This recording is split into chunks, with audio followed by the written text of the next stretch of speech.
പ്രിയമുള്ളവരെ, ഓർമ്മച്ചപ്പിലേക്ക് ഏവർക്കും സ്വാഗതം. ഇന്നത്തെ ഓർമ്മച്ചപ്പിൽ ഹെർമൻ ഹെസ്സെ എന്നൊരു ജർമ്മൻ എഴുത്തുകാരനെയാണ് ഇന്ന് പരിചയപ്പെടുത്തുന്നത്. അദ്ദേഹം 1877 മുതൽ 1962 വരെയാണ് അദ്ദേഹത്തിൻ്റെ കാലഘട്ടം. അദ്ദേഹത്തിൻ്റെ എഴുത്തിൽ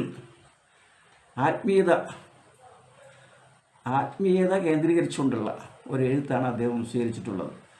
ആത്മീയതയ്ക്ക് പ്രാധാന്യം കൊടുത്തുകൊണ്ടുള്ള ഒരു എഴുത്ത്. ഉദാഹരണമായിട്ട് അദ്ദേഹത്തിൻ്റെ സിദ്ധാർത്ഥ എന്ന് പറയുന്ന നോവൽ പരിശോധിക്കാം. ആ നോവൽ എന്ന് പറയുന്നത് നമുക്കറിയാം, ക്രിസ്തുവിന് മുമ്പ് ഏതാണ്ട്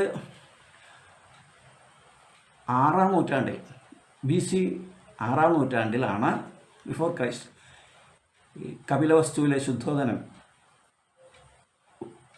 ജീവിച്ചിരുന്നത്. അദ്ദേഹം കപിലവസ്തു എന്ന് പറയുന്നത് നേപ്പാളിലെ ഒരു രാജ്യമാണ്.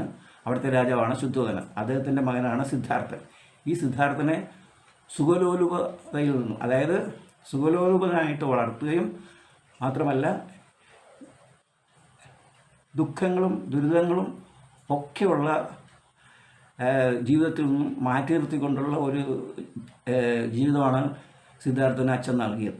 പക്ഷേ സിദ്ധാർത്ഥൻ ഈ അച്ഛൻ പറഞ്ഞ ആ ജീവിതത്തിൽ നിന്നും വ്യതിചലിച്ചുകൊണ്ട് അദ്ദേഹം കൊട്ടാരം വിട്ടിറങ്ങിയാണ്. അതായത് പരിത്യാഗം, കൊട്ടാരം വിട്ട് അദ്ദേഹം ഇറങ്ങിയാണ്.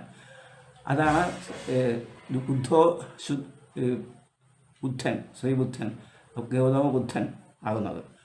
ആ ഗൗതമ ബുദ്ധനെ സാക്ഷ്യപ്പെടുത്തിക്കൊണ്ടുള്ള കഥയാണ് സിദ്ധാർത്ഥ എന്ന് പറയുന്നത്. ഹെർമൻ ഹെസ്സെയുടെ ഒരു സാങ്കല്പിക കഥാപാത്രമാണ്. പക്ഷേ അത് ബുദ്ധനോട് സാമ്യം വരുന്നു. അദ്ദേഹം വീട്ടിൽ നിന്നും ഇറങ്ങി പോവുകയാണ്. കാരണം വീട്ടിൽ ആ സുഖലോലുപത അദ്ദേഹത്തിന് ഇഷ്ടമാവുന്നില്ല. അദ്ദേഹം അവിടെ നിന്ന് ഇറങ്ങി പോയി ഒരു നദി കടന്ന് പട്ടണത്തിൽ ചെല്ലും. പട്ടണത്തിൽ കയറിയപ്പോൾ അവിടെ പട്ടണത്തിലെ ഒരു നർത്തകി ആയിട്ടുള്ള കമലയെ കണ്ടുമുട്ടുകയാണ്. കമലയെ കണ്ടുമുട്ടി അതീവ സുന്ദരിയായിരുന്നു. അപ്പോൾ കമലയ്ക്കും സിദ്ധാർത്ഥനോട് വളരെ ഒരു സുന്ദരനായ ചെറുപ്പക്കാരനാണല്ലോ താല്പര്യമുണ്ടായി. പക്ഷേ കമലയുടെ സ്നേഹം കിട്ടണമെങ്കിൽ സിദ്ധാർത്ഥൻ സമ്പന്നനാകുമെന്ന് വെച്ചാൽ സമ്പത്ത് കൊണ്ടും വിദ്യാഭ്യാസം കൊണ്ടും ബുദ്ധിപരമായിട്ടും സമ്പന്നനാകണം. അതിനുവേണ്ടി കമല സിദ്ധാർത്ഥനെ സ്നേഹത്തിൻ്റെ കല പഠിപ്പിച്ചു കൊടുക്കുകയാണ്. അദ്ദേഹത്തിനൊരു ജോലിയൊക്കെ വാങ്ങിച്ചു കൊടുത്ത് അങ്ങനെ ജോലി സമ്പാദിച്ച് അദ്ദേഹം സമ്പന്നനാകും. അങ്ങനെ സമ്പന്നനാകുകയും കമലയെ വിവാഹം കഴിക്കുകയും ചെയ്യുകയാണ്. പക്ഷേ ഈ ആഡംബര ജീവിതം കുറേ കഴിയുമ്പോൾ ആഡംബര ജീവിതം സിദ്ധാർത്ഥന് ഇഷ്ടപ്പെടാതെ വരുന്നു. അവിടെ നിന്ന് വീണ്ടും തൻ്റെ ഭാര്യയെ ഉപേക്ഷിച്ചുകൊണ്ട് അദ്ദേഹം പോവുകയാണ്. അങ്ങനെ പോയി ഒരു നദി കടന്ന് ആ നദിയിൽ മുങ്ങി കുളിച്ച് കഴിയുമ്പോൾ ഇദ്ദേഹത്തിന് ജ്ഞാനം ഉണ്ടാവും. ഇതാണ് ആ കഥ.